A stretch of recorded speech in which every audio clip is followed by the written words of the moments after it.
O drama dos brasileiros retidos na Líbia há dias finalmente parece que vai chegar ao fim. A reportagem da TV Globo conversou há pouco com Edileide Araújo, funcionária da construtora Queiroz Galvão. Ela confirmou que o grupo já está a caminho do porto de Benghazi, onde vai embarcar num navio. Nós já estamos nas vans, família está separada em umas vans, as outras pessoas já estão embarcando nos ônibus para a gente ir para o porto agora. Já estamos dentro dos carros. O embarque vai começar agora, o navio já está nos esperando, vão embarcar brasileiros, portugueses e outras nacionalidades. Apesar da decepção de ontem, que todo mundo estava esperando para ontem, mas hoje finalmente a gente parece que vai conseguir. Ficamos muito felizes em voltar para nossa casa.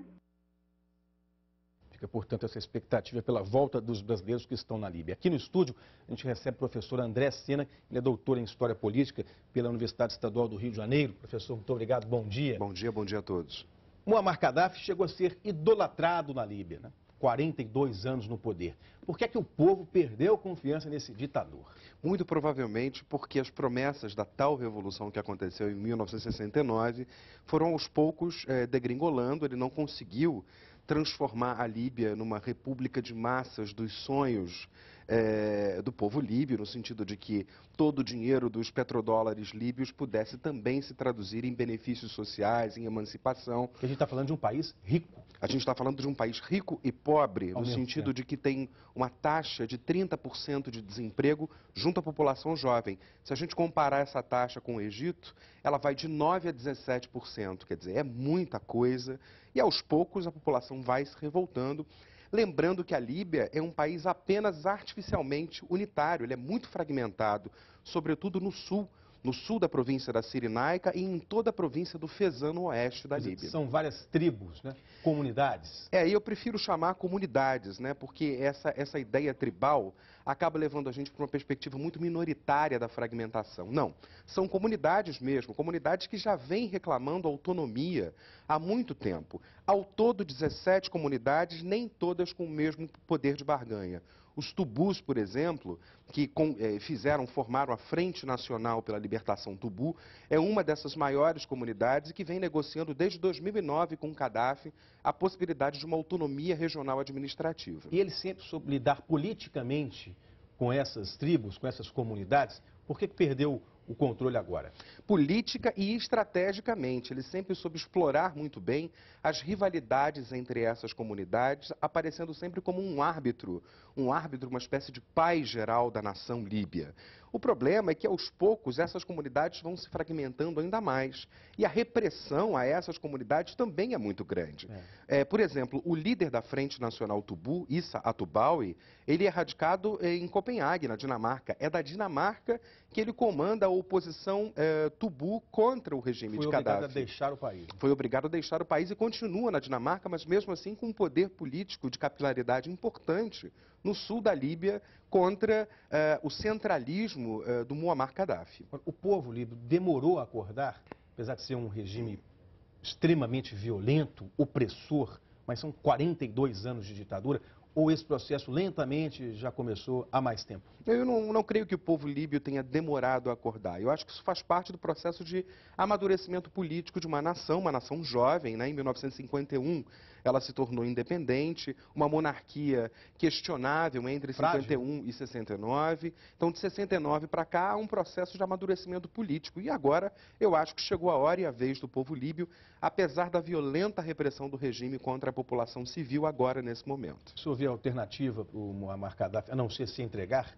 Ou não lhe parece ser o perfil dele? Olha, alguém que passou 42 anos no poder, se a gente puder fazer alguma previsão do tipo psicológica dessa pessoa, eu não creio que ele seja um homem que se entregue. Eu acho apenas que ele só sai do poder morto. Mas também pensava-se isso do Mubarak, que são pessoas que não são comparáveis, eles têm orientações político-ideológicas relativamente diferentes, né?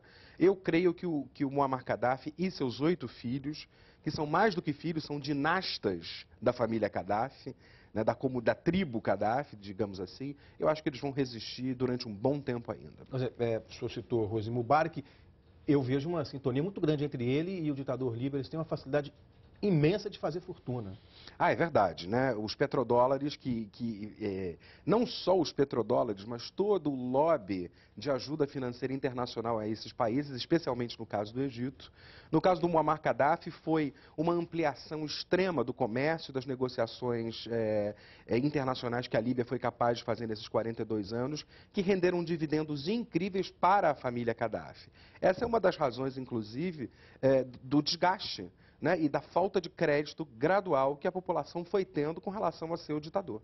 É uma estratégia de Muammar Gaddafi quando ele aponta o canhão para a rede terrorista Al-Qaeda e diz que ela está por trás disso? É um recado, é uma mensagem para o Ocidente? Eu acho que primeiro é um delírio para a população, né, porque ele associa essa presença da Al-Qaeda com drogas. Ontem no discurso foi absolutamente delirante. Ele chegou a dizer, inclusive, que essas drogas eram colocadas no leite, no café, que era servido para a juventude líbia durante a noite. Portanto, a oposição seria uma oposição quase que psicodélica, né, psicoativa. Né? Eu acho que pois esse discurso não vai colar. Mas acho, ao mesmo tempo, que para a comunidade internacional é um aceno. No sentido de que eu e a Al-Qaeda não somos a mesma coisa, ruim comigo, pior sem mim, eu posso ser ainda uma alternativa ao fundamentalismo religioso na Líbia.